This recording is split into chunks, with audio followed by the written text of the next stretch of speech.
C'est terminé, le message de Vegapunk a pris fin dans ce chapitre après plusieurs semaines intenses de révélations en tout genre. Non, arrêtez, commencez pas à me dire Goji, non, il nous a rien appris, alors qu'on en ressort quand même avec la confirmation de l'utilisation d'une arme antique par Imu, que Joy Boy était le premier des mers et qu'il est né il y a 900 ans, la découverte d'un monde englouti par les armes antiques et que justement le monde actuel allait lui aussi être englouti. Alors oui, désolé, Vegapunk ne nous a pas révélé le One Piece, mais l'impact de son message partout dans le monde aura des conséquences qui vous hypera beaucoup dans le futur, ça je vous le garantis. Et puis on a enfin de la nouvelle matière pour théoriser sur les plus grands secrets de l'œuvre, comme sur les 10 vu que Vegapunk allait leur adresser un message avant que la transmission soit coupée. Bref, apprécions un peu One Piece, merde quoi, dans quelques années, c'est fini. Bon, je me suis emballé mais c'est normal, je suis heureux de vous retrouver après 2 semaines. J'ai trop mal au dos, par contre ça va être très compliqué de faire cette vidéo. J'en profite pour vous le dire ici, mais on a sorti une très grosse vidéo théorie d'1 heure sur la chaîne de Nina autour de l'équipage de Joy Boy et de tous les potentiels membres qui le composaient. Je compte sur vous pour aller la regarder. Vu tous les retours qu'on a jusqu'à présent, je pense que vous le regretterez pas du tout et je vous laisse le lien dans la description.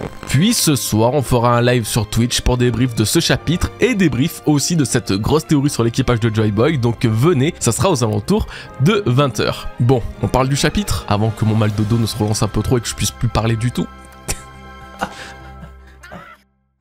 Alors il était vraiment intéressant, palpitant, mais je ne vais vraiment garder que 3 sujets à analyser. On va brièvement checker la réaction des gens au message de Vegapunk, en particulier Mont Blanc et ceux de la ruche, puisque Oda nous a fait une petite surprise. Ensuite on va évidemment frémir de hype devant le clash des 2 plus grands épéistes d'Egghead avec Zoro et Venus du Héros qui s'affrontent enfin. Et on va finir avec la fin de la transmission et des 10, parce que oui, les 10 sont quand même spéciaux, ils ont leur place ici. On commence comme convenu avec la réaction des gens au message de Vegapunk et nous nous dirigeons sur la ruche, là où les pirates expriment leur joie à l'idée de découvrir les trésors sous-marins que renferme le monde englouti. Pas étonnant venant des pirates de la ruche qui sont, je vous rappelle, sous le commandement de Barbe Noire, l'empereur et chef de ce territoire. Sauf que voilà, dès la toute première case de ce chapitre, parmi les pirates de la ruche se trouvent 3 têtes très connues, bien que méconnaissables après ces 2 années d'ellipse, et c'est 26 années d'absence dans le manga. Je parle bien sûr, mesdames et messieurs, et évidemment de Don Krieg, Jin et Pearl qui refont leur apparition après tout ce temps loin de l'histoire. Oda ne les a pas oubliés et ils sont désormais membres de l'équipage de Teach. Putain les gars, c'est fou, Krieg et Jin.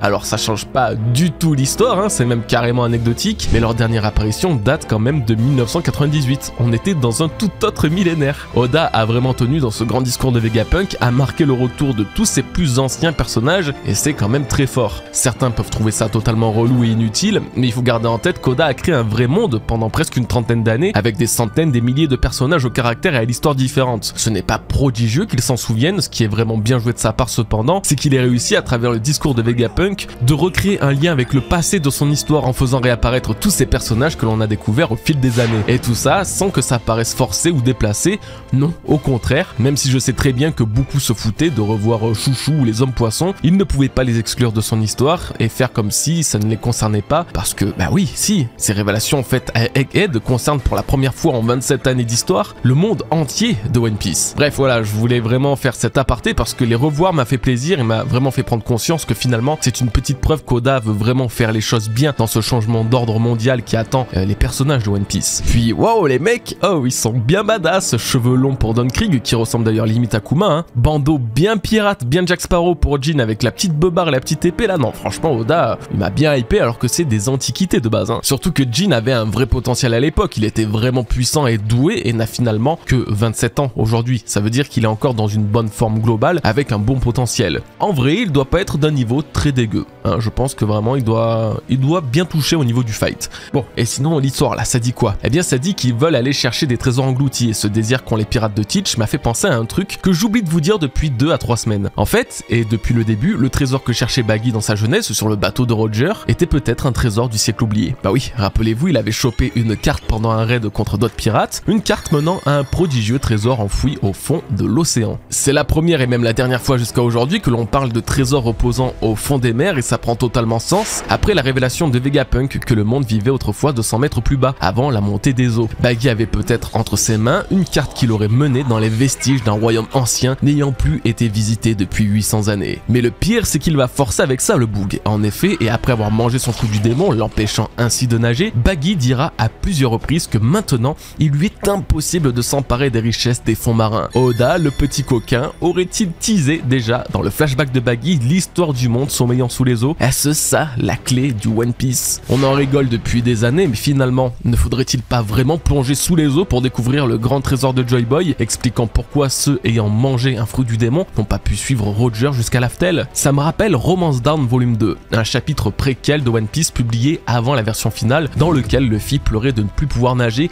craignant ainsi de ne pas pouvoir devenir pirate. Bah c'est peut-être ça la clé en fait. Les fruits du démon sont un barrage pour trouver le véritable trésor du One Piece, et l'histoire de Baggy l'aurait très clairement sous-entendu. Et tenez, justement, la romance, c'est une parfaite transition pour la suite, car nous retrouvons Mont Blanc Criquet et son équipage qui jubilent eux aussi à l'annonce de Vegapunk. Rappelons qu'ils sont spécialisés dans le repêchage et dans l'exploration sous-marine, ce sujet les concerne alors automatiquement. Le rapport avec la romance, c'est un terme assez souvent employé par Cricket, comme le démontre à la fois ce chapitre, mais aussi bien d'autres de l'époque de Jaya Skypiea, lorsque Cricket parlait de romance. Alors, c'est quoi la romance dans One Piece de manière générale? Eh bien, ça n'a rien à voir avec ce qu'on a, nous, en idée, avec l'amour et tout. Non, non, étonnamment, en japonais et dans l'écriture utilisée par Oda, ce mot est particulièrement vaste, puisqu'il se réfère à l'imagination, à l'aventure, aux rêves et à des idéaux. C'est à la fois poétique et épique. Voilà pourquoi le mot romance est si important, car il symbolise tellement de ces aspects abstraits que l'on ne peut pas les choisir. Malheureusement, et bien que ce soit marqué en japonais, Glénat a tenté de les traduire littéralement,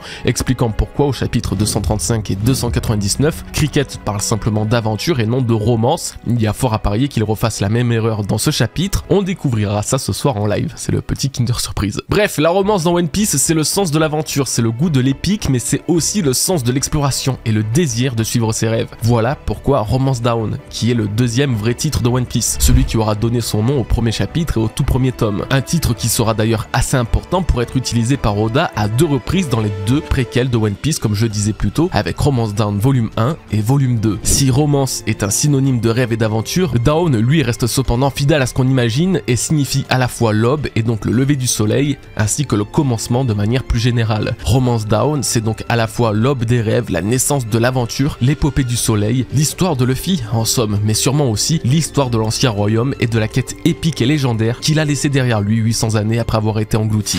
Bon, je pense avoir fait le tour d'un sujet que je pensais beaucoup plus court que ça de base, c'était un petit échauffement avant le moment que l'on attend tous. En tout cas, ça m'a fait vraiment plaisir de revoir ces personnages.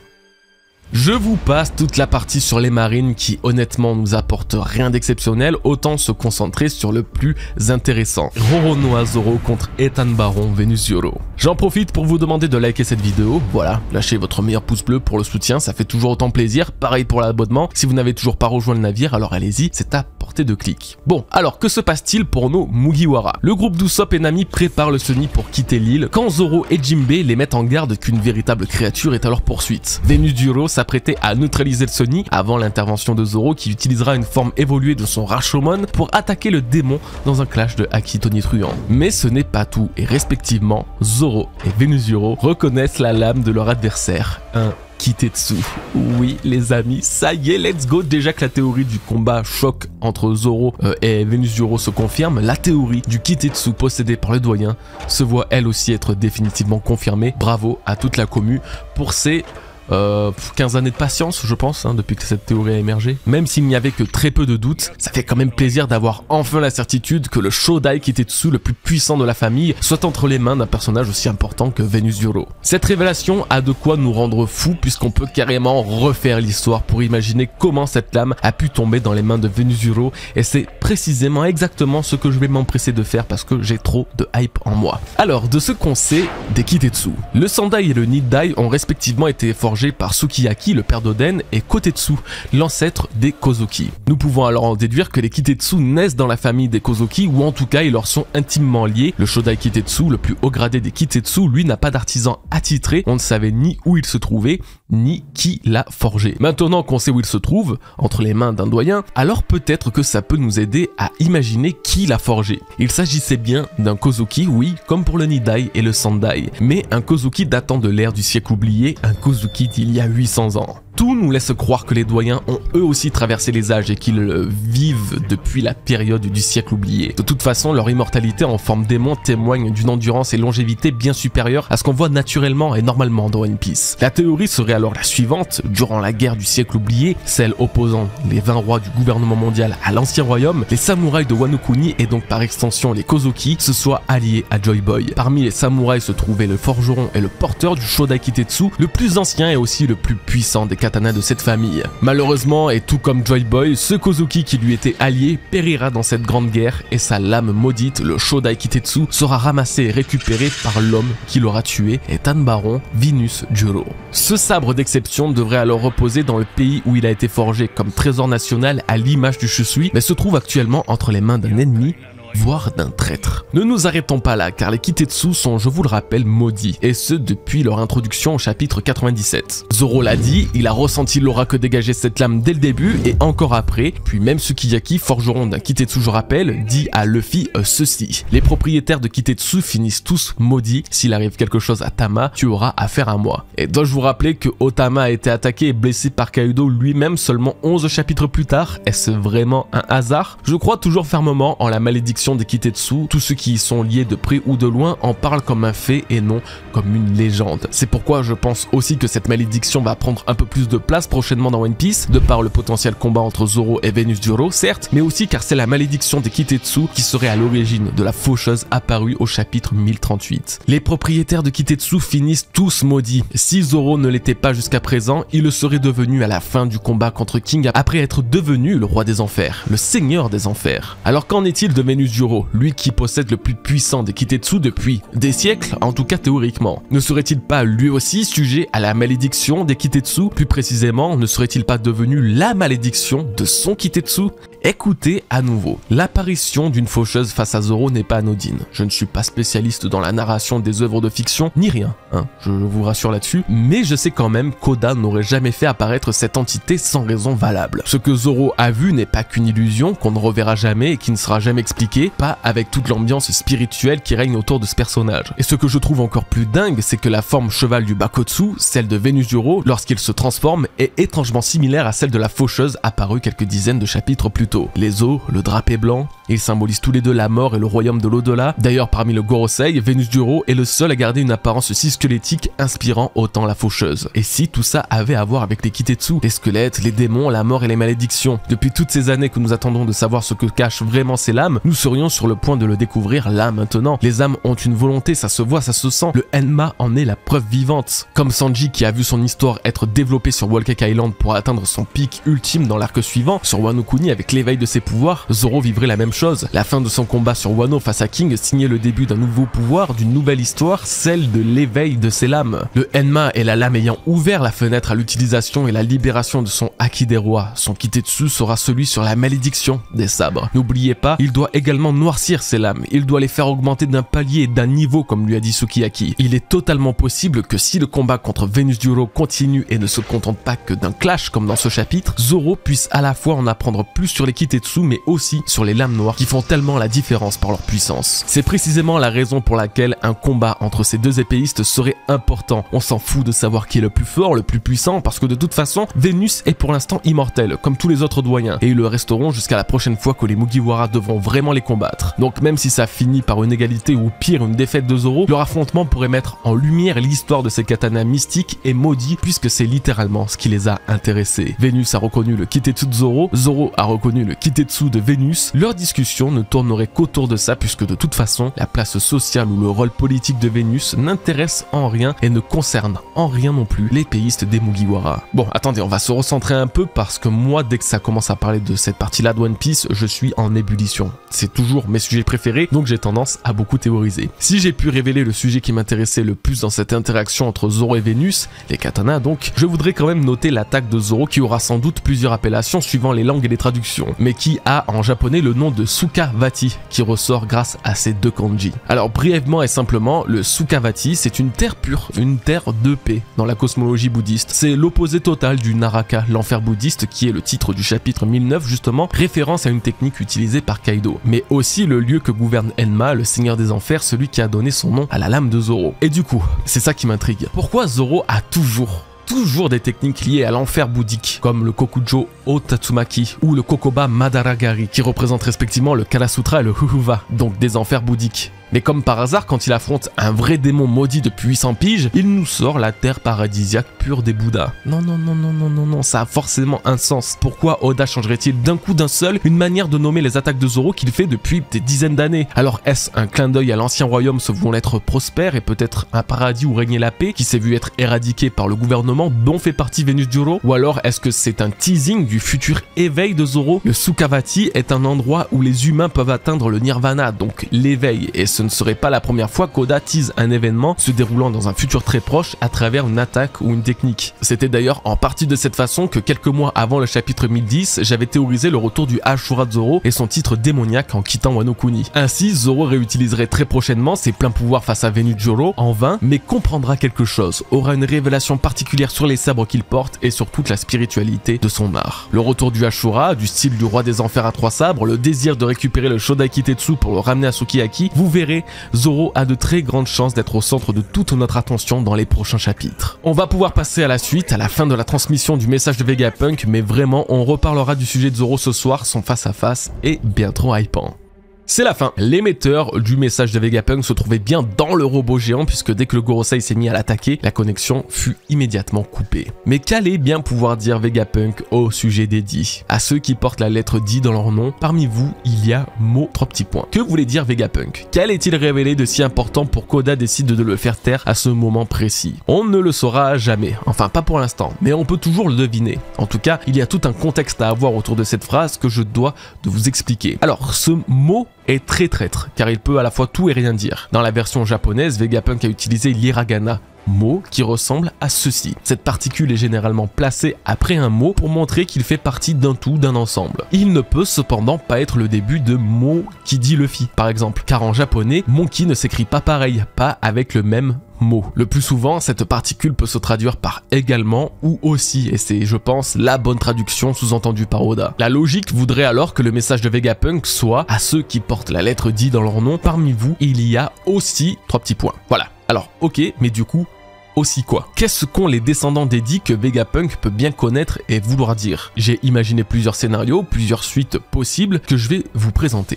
Parmi vous, il y a aussi des descendants de Joy Boy. Étant donné que Joy Boy a été l'un des principaux sujets du message de Vegapunk, en particulier dans les derniers chapitres, j'imagine parfaitement Vegapunk vouloir ajouter cette petite dernière phrase. À quoi ça servirait? Comme l'a très bien dit Imu, ceux qui portent le D maintenant ne sont que des coquilles vides ne connaissant pas véritablement la signification de leur nom. Ce qui veut aussi dire que lorsqu'ils comprendront cette signification, leur vie changera et pourra mener à la conclusion de cette guerre antique. Vegapunk a bien dit qu'il était impossible de savoir qui étaient les bons ou les mauvais, n'est-ce pas? Pourtant, s'il se met à annoncer que les D et leurs descendants font partie du côté de Joy Boy, alors ça pourrait absolument tout changer et forcer les D aujourd'hui à partir à la recherche de leur histoire et de leur origine. De toute façon, Joy Boy en était forcément un puisque, encore une fois, Imu disait que les D étaient autrefois leur ennemi. Et vu que Joy Boy était l'ennemi des 20 royaumes, on peut difficilement faire plus explicite. Donc voilà ce qu'était la suite du message de Vegapunk d'après moi. Parmi vous, il y a aussi des descendants de Joy Boy, ce qui pourrait d'ailleurs totalement cibler la famille exceptionnelle des Monkey D. Parmi vous, il y a aussi des descendants de l'ancien royaume. Autre possibilité, un petit peu différente du coup de la précédente, les D seraient des descendants de l'ancien royaume. Là, ça confirmerait totalement au lecteur que oui, les D sont un clan spécial qui verront leur histoire être entièrement dévoilée lorsque les ruines de cet ancien royaume seront découvertes. Ce qui ferait écho aux dernières paroles d'Oden dans son carnet qui écrivait « Nous avons tout découvert de ce monde au sujet des armes antiques et des D ». Cette fois, ça voudrait presque dire que pour les D d'aujourd'hui, une terre leur revient de droit, une terre qui était la leur et qui fut détruite par le gouvernement. Si ça en touchera une sans faire bouger l'autre à Luffy, Barbe Noire lui pourrait être par exemple tout de suite plus enclin à rechercher cette terre et refaire émerger son histoire. En bref, cette annonce ne ferait que mettre de l'huile sur le feu pour le gouvernement. Parmi vous, il y a aussi des descendants des 20 rois. Alors j'ai un peu plus de doutes sur celle-ci, mais imaginez. Vegapunk révèle que contre toute attente, parmi les 10 se trouvent des descendants des 20 rois. Cette déclaration ferait écho à la révélation du chapitre 1085 lorsque Cobra chuchotera à Sabo, avant de mourir, que Vivi et lui sont des descendants de la lettre D. En effet, Lily, bien qu'étant l'un des rois fondateurs du gouvernement, portait cette particule dans son nom, ce qui change toute notre perception des D que l'on pensait exclusivement réservée aux membres de l'ancien royaume. Si on reprend le cas de Vivi, elle est à la fois descendante des D mais aussi descendante des 20 rois, ce qui doit faire un paradoxe effectivement désagréable pour Imu qui voit les D comme ses ennemis.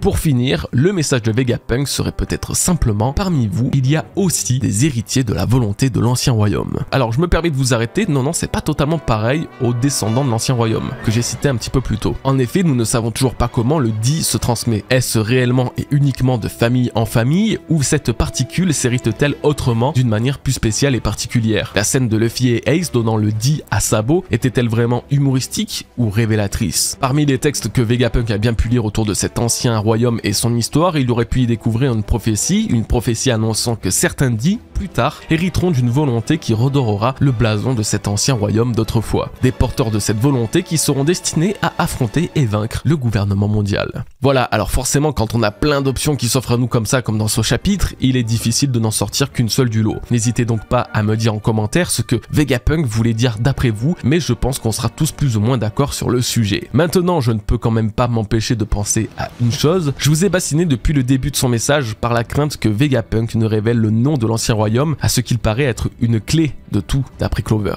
Vegapunk ne semble pas l'avoir révélé pour des raisons que j'ignore, pourtant Oda a reproduit exactement la même scène que Clover. Le Gorosei stoppe la diffusion au moment précis où Vegapunk allait révéler quelque chose sur les Di, comme quand Clover allait révéler le nom de l'ancien royaume. Alors justement, si la révélation de Vegapunk au sujet des Di était intimement liée au nom de l'ancien royaume. On va reprendre très brièvement le célèbre film d'animation Le Château dans le ciel de Miyazaki. Ça fait presque 10 ans que je vous en parle sur la chaîne maintenant, donc vous devez bien le connaître. Je vais pas vous refaire ou vous réexpliquer toute l'histoire, alors pour aller à l'essentiel, une île céleste cachant une histoire antique est recherchée par les protagonistes et les antagonistes. Certains descendants de la lignée royale de Laputa, le nom de ce royaume volant, ont justement le nom de leur royaume dans leur propre nom. Par exemple, celui qui se nomme Muska, tout le long du film, se nomme en réalité Romeska Polohui Laputa et est le roi de Laputa par droit de naissance. Une autre, Shita, se nomme en réalité Lushita Toel Yui Laputa, également héritière au trône de ce royaume antique. L'histoire de ce film étant très facilement calcable sur celle de One Piece et de l'ancien royaume, il est loin d'être impossible, impensable, improbable que le Di dans le nom de nombreux protas et antagonistes de One Piece soit en réalité la première lettre du nom de l'ancien royaume. Et c'était peut-être ce que voulait dire Vegapunk, chose qui aurait à la fois changé le monde et révélé un peu trop l'histoire de cette lettre qui est à l'origine de tant de cataclysmes craints par le gouvernement mondial. Bon allez, on a assez papoté, maintenant il y a plein d'éléments de chapitre que je n'ai pas pu relever, alors nous allons le faire dès maintenant dans cette 10e édition du courrier de Goji. Vous connaissez le discours, déjà oubliez pas de liker les bros, c'est très important pour le référencement de la vidéo, mais aussi commentez sous cette vidéo et sur Twitter en posant vos questions pour le prochain chapitre afin que j'y réponde dans la review de dimanche prochain. Allez, let's go et on commence avec la première question. Selon toi, qui était l'allié du géant de fer il y a 200 ans pendant son attaque sur Marie-Joise? Je suppose qu'il y avait un équivalent de Luffy à l'époque. Eh bah écoute, c'est simple, soit il y avait bien un autre utilisateur du Ito Itonomi il y a 200 piges, qui a éveillé le robot comme l'a fait Luffy, et ce de manière plus ou moins involontaire, soit le robot s'est juste éveillé sans raison apparente. Ou alors il ne s'est non pas réveillé sans raison apparente, mais il aurait juste entendu le tambour de Nika, et ça, ce n'est pas que Nika qui pourrait le produire. Ce rythme est connu de beaucoup, les Shandia oui, mais aussi des boucaniers comme Kuma et son père. Alors à tout moment, pendant une fête, une tribu aurait chanté et dansé le rythme de Joy Boy que le robot aura reconnu et s'activera pour créer le chaos dans la joie et la bonne humeur sur la terre des Tenryubito. Bon, de toute façon, comprenez bien qu'on n'a aucune info de cette époque, si ce n'est que les hommes poissons vivaient une grande discrimination de la part des autres peuples et n'étaient pas considérés comme de vrais humains. Mais il y a 200 ans, un événement a fait changer la vie du gouvernement mondial qui a affilié le royaume Ryukyu au point où le roi des hommes poissons de l'époque avait été admis au conseil mondial. Donc soit Nika s'est éveillé chez les hommes poissons, puisque de toute façon c'est un peuple très lié au dieu soleil, ce qui a également éveillé le robot géant antique qui se trouvait dans les profondeurs. Soit ce robot a été éveillé par le rythme d'une tribu de Nika, à un chant qu'il a activé, un peu à la manière de One Piece Red avec Tot Musica, éveillé grâce à la partition d'Uta. Bref, vous aurez compris, on ne sait pas, on n'a aucun info, faut pas que je lève les bras. Salut Goji, dans le scan, Smoker semble transporter quelque chose, aurais-tu une idée? Effectivement, Smoker transporte bien quelque chose, alors les dessins sont pas terribles dans ce chapitre, on n'y voit pas des masses, mais ça ressemble à une caisse, peut-être de ravitaillement. J'en vois pas trop l'intérêt, donc bon, j'ai pensé à un poneglyph, mais c'est clairement beaucoup plus petit, ça doit pas être ça. J'ai checké un peu du côté de Smoker si on peut retracer son parcours, mais PTDR, le mec il n'est plus apparu depuis la fin de Dressrosa. Donc qu'est-ce que ça peut être, franchement, et sincèrement, j'ai pas d'idée, j'arrive pas à imaginer ou à voir. Il est dans le nouveau monde, donc ça concerne peut-être la Cross Guild qui attaque les marines. Aurait-il capturé quelqu'un, des informations, des équipements? Franchement, je sais pas, dites-moi dans les commentaires ce que vous en pensez, donnez vos théories, j'ai aucune idée en tête. Aucune. Rien. Nada. Hello, j'espère que ça va. Toujours très bien mon ref. Théorie perso, tout droit sortie de mon imaginaire. Mais je me dis, bizarre que la connexion s'arrête juste parce que le robot se prend un coup. Donc je trouverais ça drôle que le robot se relève, la connexion redémarre et il explique le dit. Voilà. Alors tu sais quoi, j'ai exactement pensé la même chose. Sans qu'il explique le dit, je me suis imaginé que finalement, la connexion reprenne après que le robot se lève, ce qui mettrait en panique le Gorosei. Je pense pas que ça se passe vraiment comme ça, hein, mais ça serait une tragédie pour eux, surtout que le robot ne semble pas détruit pour autant. D'ailleurs, vous ne seriez pas déçus si c'était tout ce qu'on voyait du robot. Il se lève, parle de Joy Boy, se fait soulever et fin, on tire les rideaux. Non, moi j'ai la sensation que quand Luffy cherchait à savoir où se trouvait Mercure, qui le suivait quelques instants plus tôt, il aille à sa recherche et tombe face au robot géant, mais activé cette fois-ci. Luffy étant tellement fan des mechas et ce robot étant tellement lié à Joy Boy et Nika que je voyais bien avoir une interaction entre les deux. Le robot aurait peut-être appelé Luffy pour la première fois Joy Boy, ce qui aggraverait la colère du Gorosei. Bref, je me raccroche à du vent, hein, sans aucun doute, mais j'aimerais quand même que l'histoire du robot sur Egghead ne s'arrête pas aussi facilement alors qu'on attend ça depuis 40 très longs chapitres. Eh bien, nous arrivons doucement à la fin de cette review, les bros. Merci de l'avoir regardé. J'espère qu'elle vous aura plu, très sincèrement. N'hésitez pas à me le dire en commentaire, ça fait toujours plaisir de vous lire. Je vous le rappelle, ce soir vers 20 h, on se fait un petit live sur Twitch là pour en parler avec vous. Puis même en général, suivez-moi sur Twitch en ce moment. Je fais des petits streams sur Solo Leveling Arise. Voilà, je sais pas pourquoi, c'est mon petit moment gaming. Je vous invite aussi à aller regarder notre dernière vidéo théorie sur la chaîne de Nina. 1 heure de contenu de très haute qualité et j'y rigole même pas. Je suis hyper sérieux. Et maintenant, je vous souhaite simplement de passer une très bonne fin de week-end, une bonne journée ou une bonne soirée les bros. Et je vous dis à très bientôt pour de nouvelles vidéos. Peace les bros et prenez bien soin de vous.